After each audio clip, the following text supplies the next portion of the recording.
Hi, good morning. My name is Emily Brewer. I do marketing and outreach here at CCTV Center for Media and Democracy. This morning I'm joined by some special guests from the Chittenden County Historical Society, Carolyn Gould and Jane Williamson. Thank you guys so much for being here. Thank you for inviting us.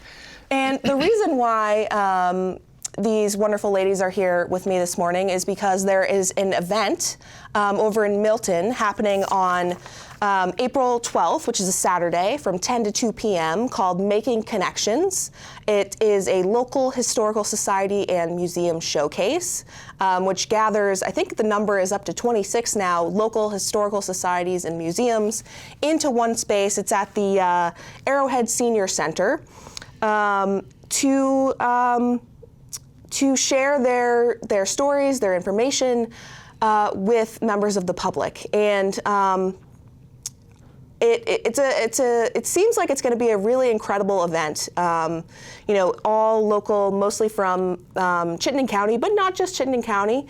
And one of those organizations that will be represented there is the Chittenden County Historical Society. So this event is free and open to the public. You can find more information about it at miltonvthistory.org. But in the meantime, we're going to take this opportunity to learn a little bit more about the Chittenden County Historical Society and what you both do there, as well as it's your 60th anniversary year. So we're going to talk a little bit about the celebrations that you guys have planned for that. So if you'd like to both introduce yourself and tell us a little bit about what you guys do at the Society. So my name is Carolyn Gould, and I'm president of the Historical Society. And we are an all-volunteer, content-driven organization. That means we do not have a museum, we don't have any artifacts. What we do is publish. And we publish 4 to 5 bulletins a year. So if you're a member, you would get this free. And this is usually features one historical essay written by someone local usually, but not always, and talks about a recent or any issue about, I like to say that we cover everything from the archaeology to the present day. And this was an issue about the mysterious girl boy, and this one about baseball during World War II. So we run the gamut of everything. So I like to say that we are inclusive, and we're ever so much so. And we also publish books. We haven't published a book in a while now, but that doesn't mean we're not going to. And we also give out each year research grants. And I'll let Jane introduce herself and talk about that. Okay. I have been a member. I was just sitting here trying to remember how many decades I've been a member of this organization, but many. And I retired recently and came on the board. Well, I first came just on the committee. We're the only historical society in the state that gives a research grant. We may be. It's one of the most useful things we do. We have a small, bit of money, and up to $1,000 can be given to one person, or it can be broken up into smaller amounts and given to several. But it supports some sort of research into anything, person, event, theme, whatever, from Chittenden County history. And I know from working on my own research that there are often, little things that get in your way. I mean, those of us who love history take on these projects because we love it, but sometimes you have to drive somewhere, or you have to pay for this or whatever, and it just helps a lot to be able to get that little bit of support. Absolutely. So that's my role on the board. I manage that. Do you want to tell us a little bit about one of the grants that you've given out recently, or some of the projects that get grants? Well, Talk about Elliot. I'm going to talk about Elliot. Yeah, that's a great one. Last year, we gave the full grant to Elliot Lothrop. I've known Elliot since he was a student. He's a graduate of UVM's Historic Preservation Program. And instead of going to work for government or historic sites or an organization, he is a preservation construction person. He has his own company, Heritage Building heritage. Building heritage, I was going to say heritage building. He specializes in barns and outbuildings. Okay. And he has worked on both monitor barns. The East Monitor Barn, on Route 2, those big barns that you see when you drive between Burlington and Montpelier. The first one, which was done a decade or so ago. And he's now engaged, this was the second or third year, on the other one, the Western one? I may have got them backwards. Anyway, they were built by a man named Charles Miller, who was not an architect. It was in the 19th century. It was, in the early days of the architecture as a profession, and architects didn't really build barns.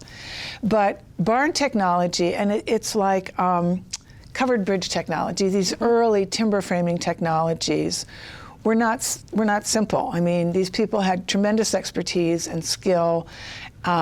And Charles Miller built various barns around Addison and Chittenden County. And that is the project that Elliot has been working on. And it's fascinating to see. He did a talk for us. He'd do a talk for you, probably. We'd love that. Yeah. He has been working on the East Monitor Barn with the Vermont Youth Conservation Corps. Okay. So not only are these young people learning techniques about conservation, they're also learning techniques about early barn building, early farming, how farming changed from the middle of the 19th century to the present, how that affected the building of barns, and how barn sizes and shapes changed. And so as a participant, as a young person in the Vermont Youth Conservation Corps, they're getting exposed to a wide variety of both extremely relevant information now and activities to preserve the environment, but also on the history of how history affects the environment.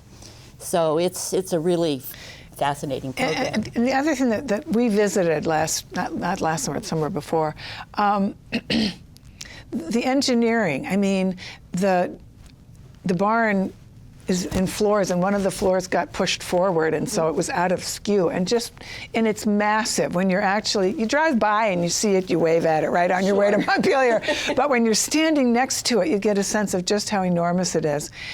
And I just feel like, I'm so amazed that somebody has the confidence and the ability, and thank God they do, to take on such a they've got the thing up on steel, and it's just remarkable. It's 4 stories high. Yeah.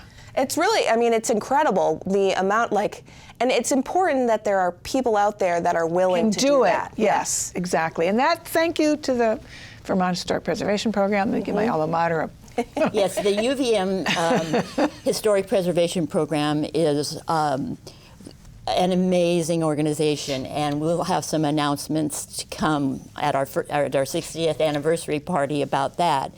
But the students there take on local projects and have done over the years an incredible service to the state of Vermont, particularly Chittenden County. Yeah.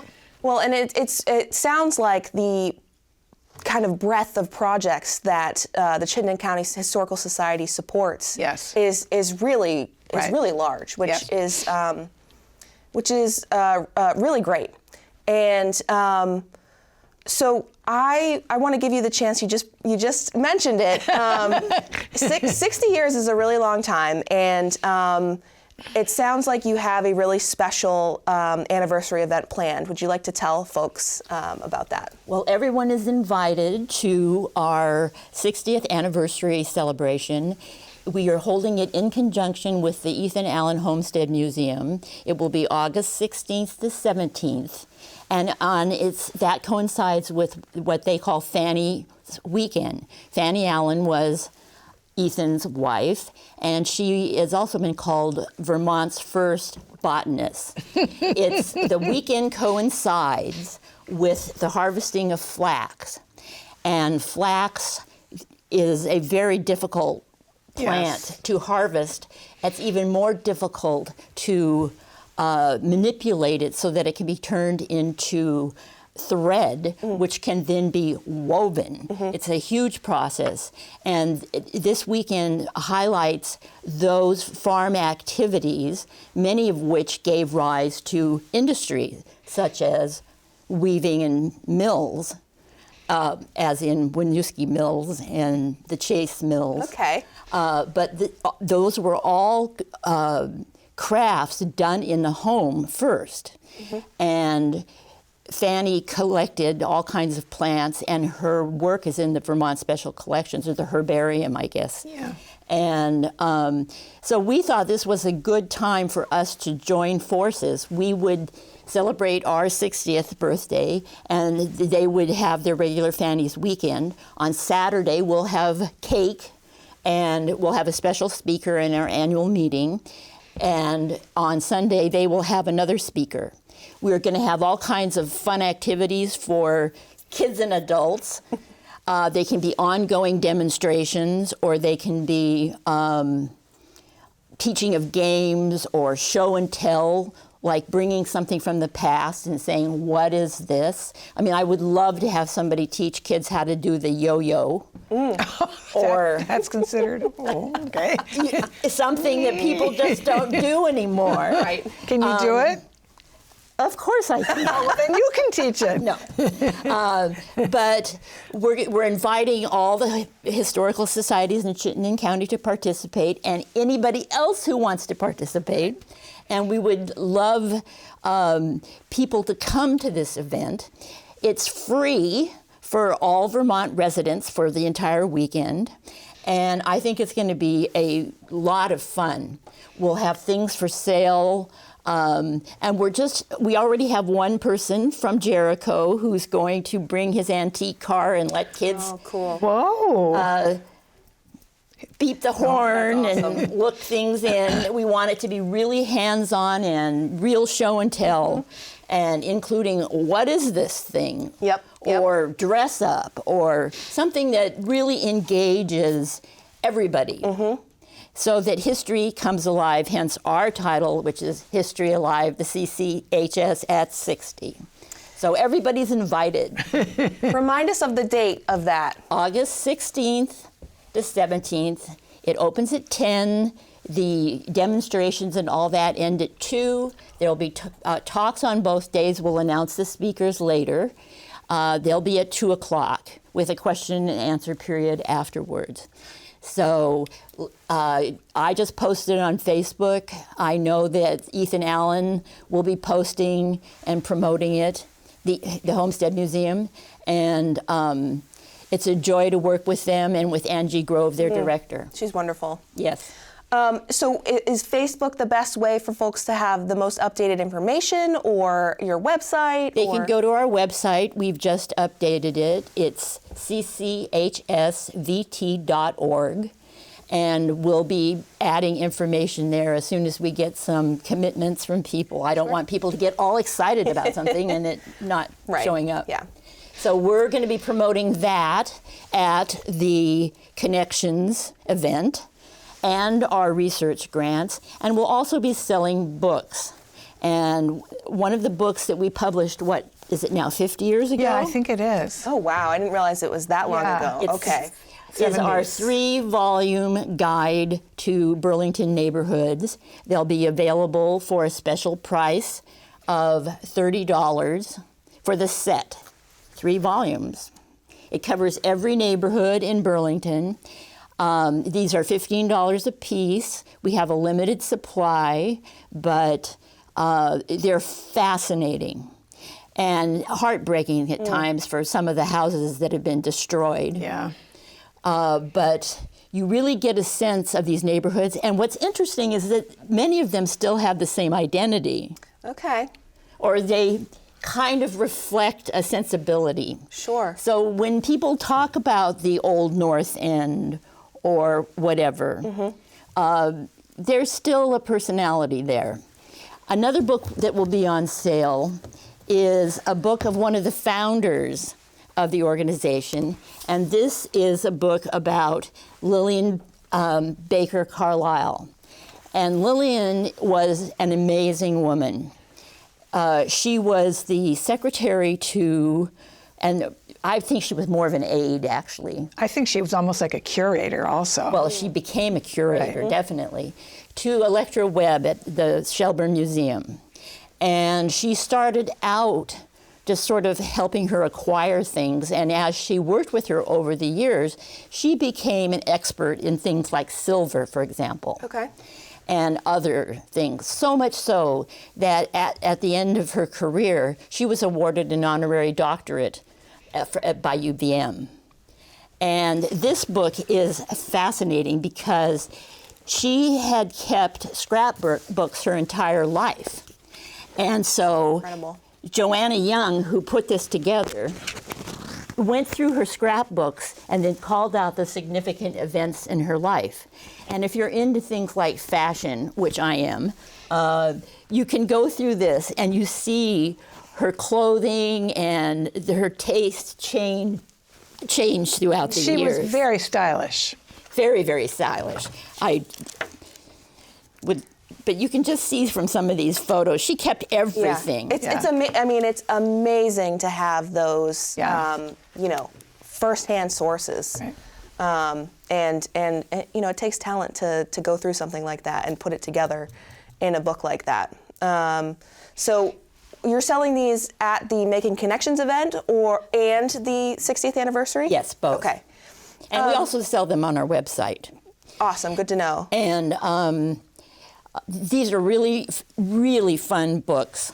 And these are great. You can, take walks with the book with you and just. I was thinking about that. Battery Street, just walks a length of Battery, and you'll see learn all about it too. Really nice old buildings on that street. And like you were saying earlier, because they're historical buildings, unless they aren't there anymore, the information is completely accurate still. I mean, a lot of the neighborhoods have been entered on the state and the National Historic Registers, so that's protected a lot of them. Gotcha. There are going to be ones that are gone, but a lot of them you'll see are still there, yeah. Well, so I know you've mentioned that you'll be promoting your anniversary event at this Making Connections event. What else are you excited for about this gathering of all these historical societies and museums? Seeing people we haven't seen. and also meeting new people. Yeah, I think there'll be more new than old at this point. Unfortunately, a number of people are passing. Yeah. And we experienced a very difficult time last year when Sarah Dopp, who was not a founder like Lillian was, but she came in shortly after the founding, and she had been on the board since the 70s. Oh, wow. And she was also president of the Vermont Historical Society. She founded the South Burlington Land Trust, and she was the historian in the choir and I don't know what else for the Baptist Church in downtown Burlington. She died unexpectedly. Totally unexpectedly. Last March, almost a year ago. More, yeah. And left a big hole in our organization. Yeah. But not just our organization, All a lot these other of organizations. other organizations. Yes. And it became pretty clear that of the original founders now, there's only one man left. And this was founded, by both UVM professors and lay historians. We are all now pretty much lay historians in the group who have unbelievably deep knowledge about this area. And when the organization was founded in 1965, history was often told from the point of view of events and important men. And so it was in the 60s that there was this revolution of what is history? Why are women and African Americans and the disabled and all these other groups, why are they not part of it? Why is local history poo-pooed as, who cares about them? And if it was looked at, people tended to look at Civil War generals or American Revolutionary heroes or whatever. And it was from the 60s onward that everybody said, no, history is all of us. Yes. And all of us make a contribution to history. So the organization of this in 1965 was actually somewhat revolutionary. It doesn't seem so now because we consider it just a part of our culture. Right. but it wasn't then. At the time, yeah. And that's why people said, well, history's so boring. Well, they didn't want to memorize one battle after another. Right. They wanted to understand big historic movements and how they impact your life today. Exactly. Yep.